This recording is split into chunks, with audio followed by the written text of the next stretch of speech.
Sudah siap semuanya? Kita mulai. Assalamualaikum warahmatullahi wabarakatuh. Apa kabar? Sehat semua? Oke, sebelum kita mulai kita berdoa dulu. Ada ketua kelas di sini? Ada. Mas.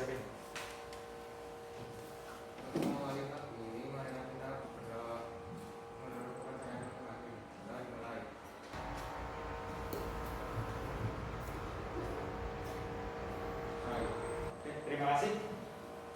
Hari ini adalah pertemuan pertama saya dalam pembelajaran sosiologi. Betul?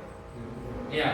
Sebelumnya kalian sudah kenal saya pastilah. Kita sering bertemu di Google Classroom. Cuma saya mau tekankan IPS 1 ini dan luar biasa. Kenapa kalian? Ada beberapa, kadang ada yang berkomen. Oke, ada 2 hilang semua. Ya. Kenapa? Ya. Jadi pada intinya kita memang dalam kesulitan yang sama. Kita sedang mengalami pandemi. Jadi pembelajaran memang tidak maksimal. Saya yakin tidak maksimal.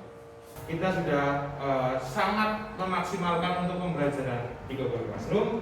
Cuma memang saya yakin kalian tidak akan semaksimal itu. Apalagi pelajaran saya fisiologi. Fisiologi itu baru buat kalian, betul nggak? Baru buat kalian. Dan saya cenderung guru yang sering berbicara.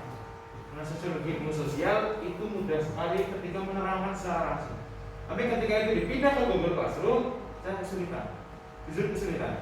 Saya tidak bisa menjawab kalian semua. Ketika saya memberikan pertanyaan, ada yang menjawab, saya bingung lagi membalasnya seperti apa. Karena butuh diskusi lebih lanjut. Nah ini kita coba hari ini. Oke? Saya adalah guru yang sering bertanya. Dan nanti kalian bebas untuk menjawab. Dalam ilmu sosial tidak ada jawaban yang salah. Semua jawaban betul. Kita ambil contoh. Mbak, kenapa ada kemiskinan?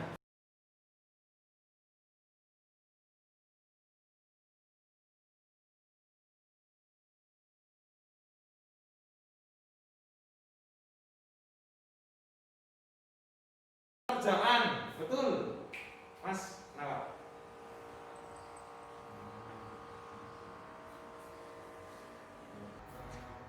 Pengangguran, kurang lapangan pekerjaan, kurangnya lapangan pekerjaan.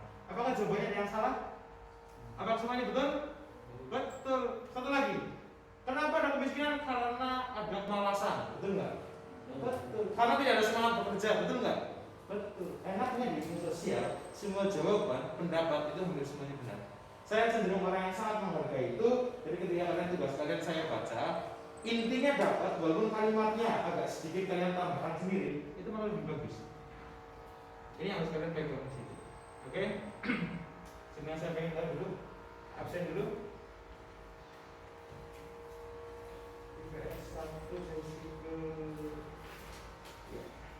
Ada bagus.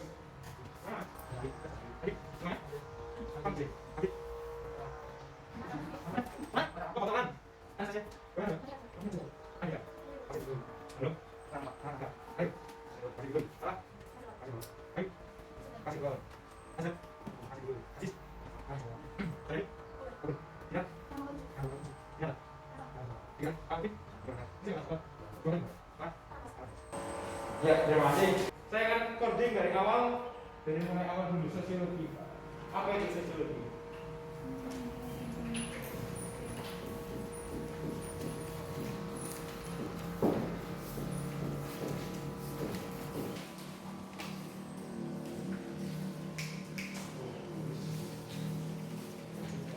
Apa itu sosiologi? Ilmu yang mempelajari tentang pergaulan hidup manusia, betul? Ada lagi? Pergaulan hidup manusia gimana? Apakah seperti di sekolah? Apakah di mana? Gimana? Di mana saja? Di mana saja itu disebut tentang masyarakat. Ya, sosiologi secara umum adalah ilmu yang mempelajari tentang masyarakat. Yang namanya masyarakat ada banyak hal. Contohnya kemiskinan, kemacetan, ya. Kemudian ada lagi pengangguran, kemalasan, ada lagi Pencurian masuk nggak? Kriminalitas masuk nggak? Masuk. Bahkan kalian nanti 1 sampai kelas 3 itu udah banyak sekali materi. Mulai dari konflik, masalah, mulai dari pengangguran, korupsi, kejahatan dan lain sebagainya. Bahkan mohon maaf, kalian sudah dewasa. Yang laki-laki kita nanti akan bahas tentang ada KDRT, kemudian ada lagi perubahan sosial. Ada banyak sekali masalah dalam masyarakat. Nah ini yang nanti kita akan pelajari. Hari ini kita fokus ke proses hubungan sosial. Kita akan membahas apa saja hubungan sosial yang kemarin kita sudah bahas di minggu lalu. Minggu lalu kita bahas tentang interaksi. Saya kembali, apa itu interaksi?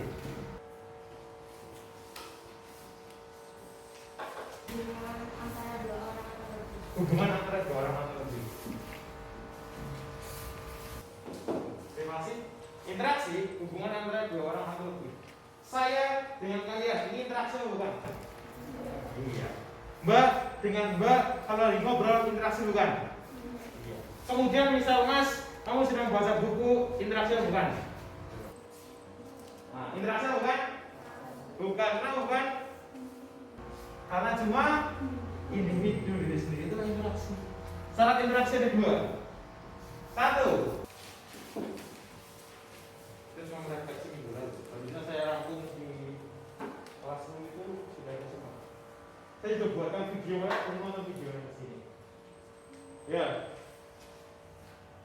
Oke, ada 2. Kontak sosial dan komunikasi. Kontak itu adalah hubungan fisik. Ketika kalian berinteraksi ada hubungan fisik saya di sini, fisik kalian di situ. Ini yang umum dulu. Di situ. Kemudian ada kontak mata, saya ujung lihat kalian lihat saya. Ini kontak. Ya. Kemudian kontak itu harus diimbangi dengan komunikasi, interaksi. Banyak kontak saja nggak ngobrol. Jadi gini, kalian maksud nggak apa yang saya sampaikan? Oke, saya akan mengajar seperti ini. Bisa. Kalian paham? Tidak bisa, harus ada komunikasinya. Komunikasi juga harus ada kontak. Karena ada kontak. Dan terkadang hebatnya manusia adalah ketika seseorang memahami simbol yang terkadang tanpa ada kata-kata saja itu cukup. Contoh, ketika saya seperti ini, kalian tahu? Lihat saya seperti ini. Iya. Suruh ngapain? Ya itu hebatnya manusia. Jadi itu interaksi. Tanpa ada yang kata-kata sekalipun itu bisa. Paham di sini? Dan saya mau bertanya, siapa yang dari lahir sampai sekarang belum pernah berinteraksi dengan orang lain? Ada? Ada nggak kira-kira? Kenapa nggak ada? Prinsip yang pertama, kita adalah makhluk. Apa begitu? Oke. Makhluk sosial. Artinya apa? Membutuhkan orang lain. Kita nggak mungkin hidup sendiri. Saya berani taruhan. Dompet saya taruh sini, yang belum pernah berinteraksi, ambil dompet saya bawa pulang. Ada yang berani?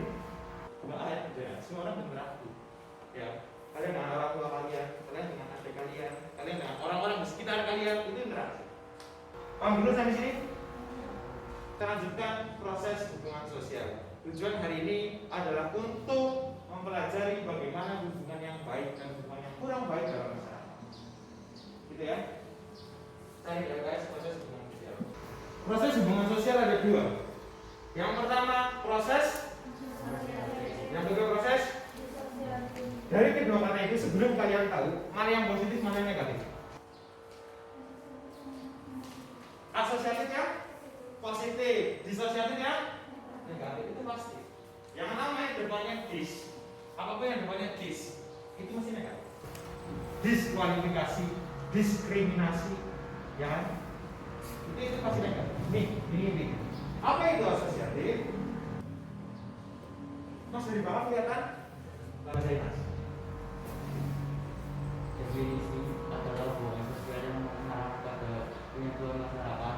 Proses ini dapat meningkatkan solidaritas ini antara individu atau kelompok.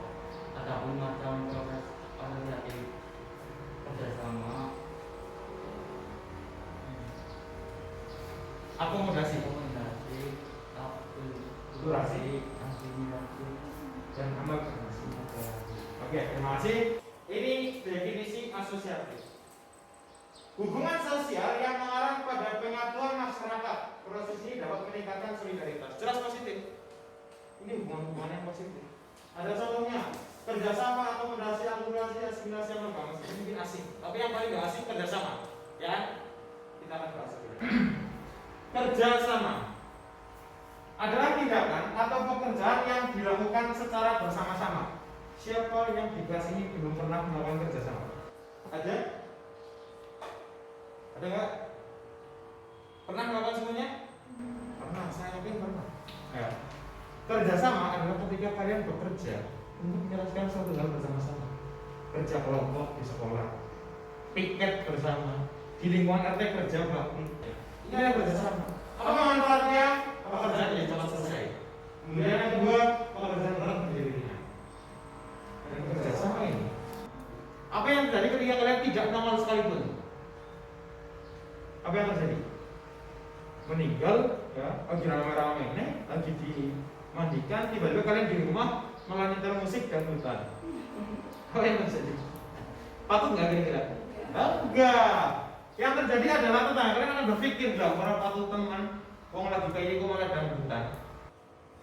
Walaupun nggak dangdutan, lah orang patut teman, tangga sebelah orang merah kaca. Paham ya saya sampaikan ya? Nggak dekat aja. Nah inilah.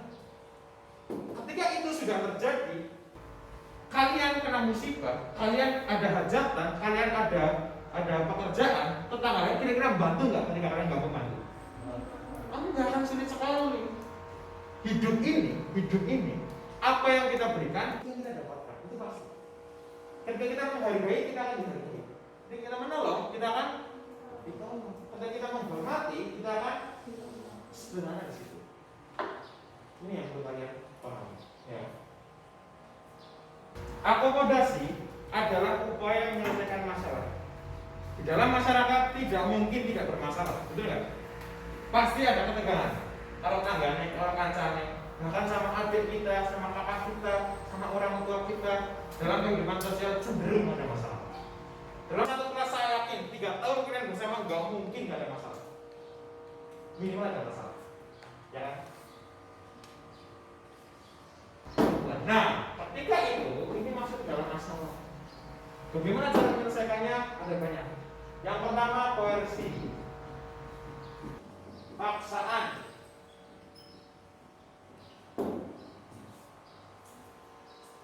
Ada 2 orang, 2 kelompok berkonflik, kemudian dipaksa untuk selesai. Mau nggak mau, ikhlas nggak ikhlas, tapi dipaksa untuk selesai. Ini namanya koersi. Cara menyelesaikan masalah dengan paksaan. Pedagang kaki 5 di trotoar yang tidak memiliki izin, masalah bukan? Nah, penyelesaiannya dihiasnya dengan koersi. Dengan cara apa? Paksaan. Paksaannya bentuknya diapain? Digusur, gerobaknya diambil, tendanya dibongkarin, ya, kemudian pedagangnya dibawa ke satu PP. Ini dipaksa untuk selesai. Masalahnya dipaksa untuk rampung. Polisi menangkap pencuri, kemudian pencurinya kabur. Polisi memaksa dia berhenti dengan cara tembak kakinya. Itu dipaksa. Apakah pencuri itu ikhlas? Ya enggak. Seperti saya katakan tadi, apakah pedagang itu menerima? Belum tentu, tapi dipaksa untuk selesai. Itu namanya koersi. Paham sampai sini? Yang kedua, kompromi. Ini yang paling banyak dilakukan. Upaya menyelesaikan masalah dengan menurunkan tuntutan atau menurunkan keegoisan. Ini yang biasa sering dilakukan oleh kita sebagai individu. Ketika ada masalah dengan orang lain, kita bicarakan saja. Kalau apa? Ya nggak? Ini yang biasanya terjadi. Sama sederhana. Kamu siapa mas? Namanya siapa? Aziz. Mas? Adit. Oke, Aziz dan Adit ini akan bekerja kelompok. Si Aziz pengen kerja kelompok kan Anggota Supermall. Si Adit ini pengen di mall. Masalah bukan? Perbedaan pendapat bukan? Iya. Ketika ini terus bertengkar, akhirnya rusak daripada itu mending rusak sisa. Betul nggak? Ini biasanya kayak bisa seperti itu.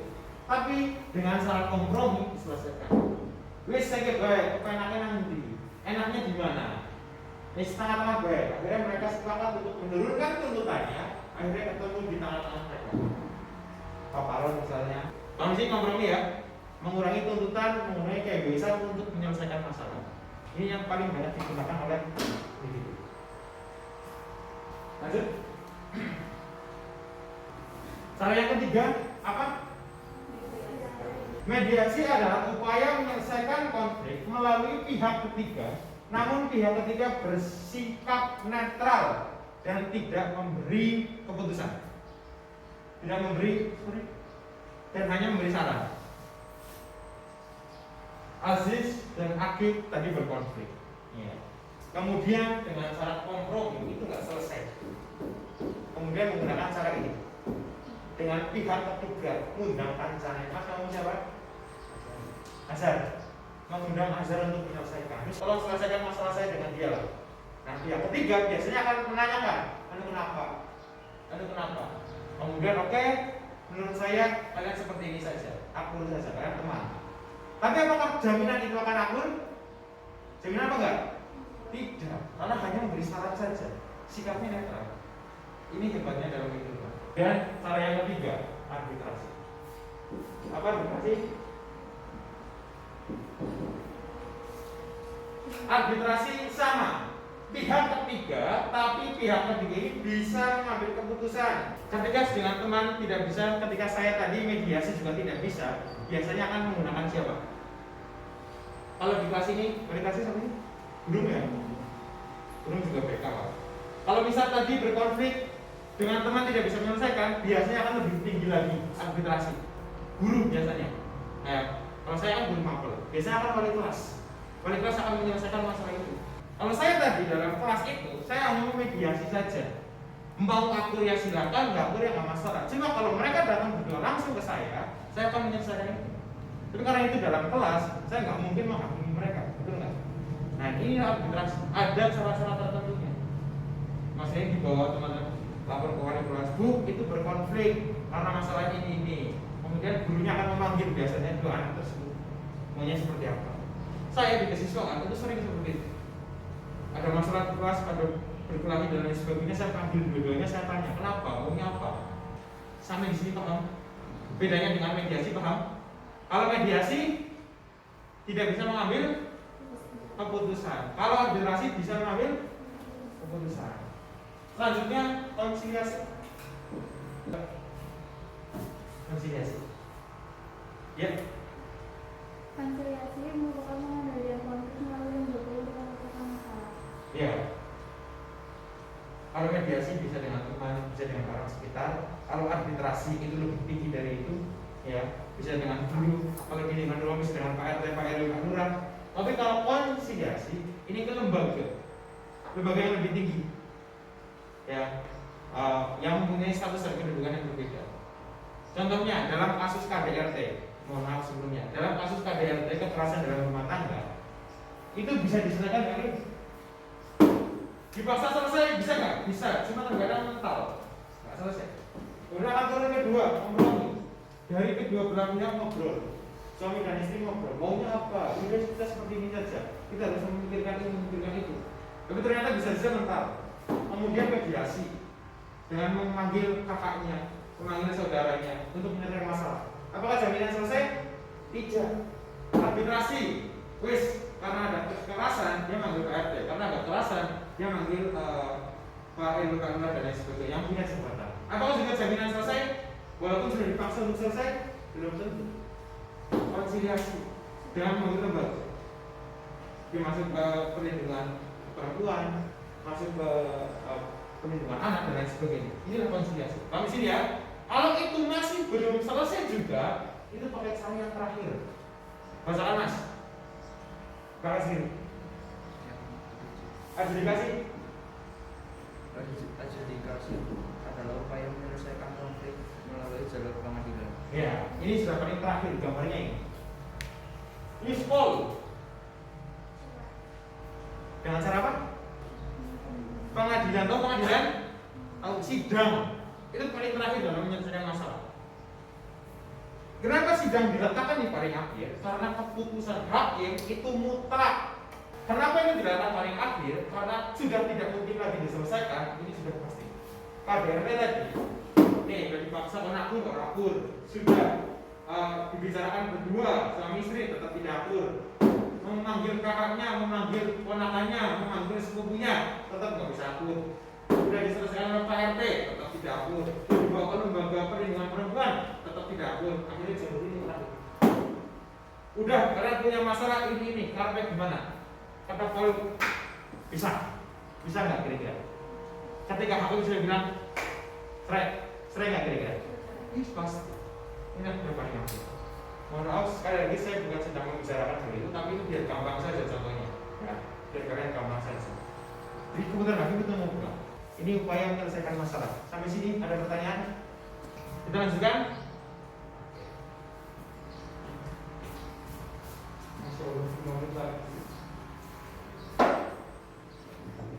Akulturasi, seperti ini terakhir saja lah. Ini terakhir saja. Akulturasi, asimilasi, dan amalgamasi. Ini adalah hubungan sosial yang masih dalam tahap masih dikategorikan dalam hubungan yang positif.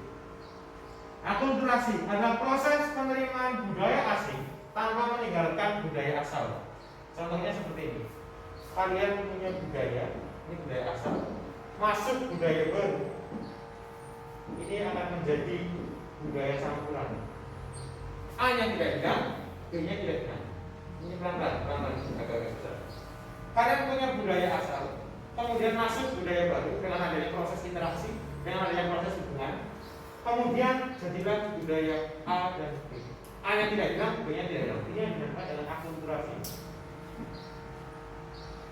Contohnya apa Pak? Contohnya itu. Masyarakat Tionghoa, mohon maaf, banyak memiliki kelenteng waktu itu. Tahu kelenteng? Mau tahu? Kelenteng itu tempat ibadahnya orang Cina itu loh, yang kayak gitu lah, yang cemerlang merah emas biasanya. Itu digunakan untuk ibadah. Waktu itu banyak masyarakat kita yang masih ras Tionghoa atau masih kepercayaan itu. Kemudian Islamisasi masuk, kebudayaan Islam masuk. Banyak orang-orang Tionghoa yang berubah agamanya menjadi Muslim, sehingga tempat ibadah mereka dirubah. Lihat itu, bentuknya masih kelenteng, tapi digunakan untuk masjid. Ada nggak? Pernah nggak kalian dengar itu? Di Purbalingga ada, di Semarang yang terkenal juga ada. Bentuknya benar-benar kelenteng, benar-benar tempat ibadah Cina, tapi digunakan untuk sholat, untuk pengajian. Sudah tidak difungsikan lagi untuk ibadah Cina. Inilah yang dinamakan akul. Paham yang sini? Berbeda dengan asimilasi. Asimilasi adalah proses peleburan dua budaya yang menjadi budaya tunggal. Asal ditambah budaya baru sama dengan C, dua-duanya hilang. Ciri khasnya hilang, menjadi budaya tunggal yang baru. Contohnya apa? Ini. Contohnya dulu kita menganut ada genre musik Melayu. Kalau kalian mendengar lagu-lagu dulu itu nadanya nada Melayu. Genrenya Melayu, kemudian masuk musik India. Genrenya India masuk ke Indonesia bercampur jadilah musik dangdut. Genrenya apakah masih ada nama Indianya? Tidak. Nama Melayunya ada? Tidak. Genrenya apa? Ya dangdut. Kalau sampai sini asing masuk, kita punya budaya, dicampur jadi budaya baru. Yang namanya itu. Saya contohkan seperti ini. Ini kalian challenge ya, kalian jawab coba. Kita punya budaya masyarakat Jawa itu ada telur dadar atau telur goreng, gitu ya. Kemudian masuk bumbu saus Cina. Kemudian di Jogja, karena saya dari Jogja itu saya sering makan makanan yang namanya fuyung hai. Kalian tahu fuyung hai? Fuyung hai itu telur biasa, cuma pakai bumbu masakan Cina. Masakan ala Cina, sehingga namanya fuyung hai. Ini asimilasi apa akulturasi? Akulturasi apa asimilasi? Akulturasi. Sampai sini Pak, ya. Yang terakhir amalgamasi. Adalah proses peleburannya dua budaya hampir sama, semuanya biasanya pada ikatan perkawinan. Suku A dan suku B menikah, kemudian menjadi budaya baru. Singkat saja, disosiatif tadi sosiatif positif atau negatif ya? Adalah proses mengarah pada perpecahan atau negatif. Ada tiga yang penting. Yang pertama persaingan. Persaingan negatif atau positif? Persaingan umumnya itu walaupun ada yang positif. Sedangkan dalam persaingan itu ada dampak negatif yang kalah apakah menerima biasanya? Walaupun kata-kata yang namanya pertandingan dia ada menang ada kalah. Cuma yang kalah tetap hatinya nggak ikhlas. Dongkolnya luar biasa, betul nggak? Iya, persaingan. Proses individu untuk merebutkan satu posisi yang sama. Yang menang jangan berhenti. Yang kalah biasanya akan marah, akan tidak senang. Walaupun tidak diperlihatkan, tapi dalam hatinya mesti ada rasa kecewa. Ini persaingan. Kamu sama kamu saingan untuk menjadi ranking 1. Tiba-tiba kamu yang ranking 1, mbaknya ranking 3 atau 4 misal. Apakah mbak akan menerima dengan mudah? Belum tentu. Karena sama-sama punya tujuan. Ketika itu terjadi, hubungan mereka akan renggang. Ini saya gambarkan. Ketika yang menang dan yang kalah itu dua-duanya berteman, tiba-tiba satu menang satu kalah, ini biasanya akan merenggang. Gak tahu kenapa, ini pasti. Mungkin rasa gak enak, rasa iri, rasa dan lain sebagainya. Ini persaingan. 2. Pertentangan atau konflik. Ada nggak konflik yang positif? Ada. Tapi konflik rata-rata negatif. Tawuran positif atau negatif? Kenapa negatif? Kekerasan dapat merugikan orang lain. Bisa menimbulkan luka nggak? Menimbulkan kerugian nggak? Kerugian. Inilah konflik dan pertentangan. Kalau saya jelaskan proses yang terjadi karena ketegangan yang timbul dan berujung kekerasan. Ini konflik. Terakhir banget ini. Kontravensi. Ini yang sering banyak dilakukan kalian, sadar atau tidak sadar. Kontravensi adalah upaya yang dilakukan seseorang untuk menghalangi pihak lain mencapai tujuan. Menyebarkan berita hoax, ngompor-ngompori, provokasi. Saya contohkan pemilihan presiden. Dua-duanya ini calonnya baik. Ketika dia sedang kampanye, yang ini menjelek-jelekan yang ini, yang ini menjelek-jelekan yang ini. Itu pasti nggak kira-kira? Terjadi nggak kira-kira? Terjadi. Ini dinamakan kontravensi. Untuk menghalangi dia mencapai tujuan, kita sebarkan berita-berita yang bohong.